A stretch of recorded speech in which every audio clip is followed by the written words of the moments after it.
তাদেরকে কাঁদতে দেন জনগণের কাছে, মানুষের কাছে কাঁদতে দেন যে সেদিন তারা আসলে কি দেখেছে, তারা কত রক্ত দেখেছে, সেদিন কত হাজার স্যান্ডেল দেখেছে। সেই আবর্জনা পরিষ্কার করবার দায় রাষ্ট্র সিটি কর্পোরেশন নেয় না, কিন্তু শহীদদের রক্ত পরিষ্কার করবার দায় অল্প কয়েকটা ঘন্টার মধ্যে তারা নিয়েছে। পার্লামেন্টে এবং পার্লামেন্টের বাইরে একটা পাবলিক কমিশন করেন হিয়ারিং এর জন্য, গণশুনানির জন্য।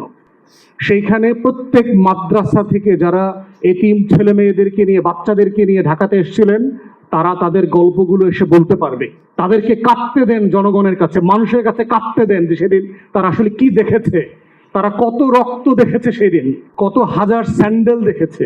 ডাস্টবিন ক্লিন করে সিটি কর্পোরেশন একজনের কর্মকর্তা আমাকে বলেছে, আমার জীবনে আমি এত রক্ত যেমন দেখি নাই, এত স্যান্ডেলও দেখি নাই। কি পরিমাণ জিনিস সেখান থেকে ক্লিয়ার করতে হয়েছে গত কয়েক ঘন্টার ভিতরে। আমাদের সিটি কর্পোরেশনগুলো যদি প্রত্যেক দিন এত প্রফেশনাল হইতো ময়লা আবর্জনা পরিষ্কার করতে, তাহলে Dhaka should have been the finest cleanest city in the world.